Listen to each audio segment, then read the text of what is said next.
قال يا بني إني أرى في المنام أني أذبحك فانظر ماذا ترى.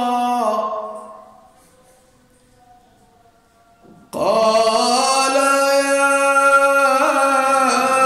أبت افعل ما تؤمر ستجدني إن شاء الله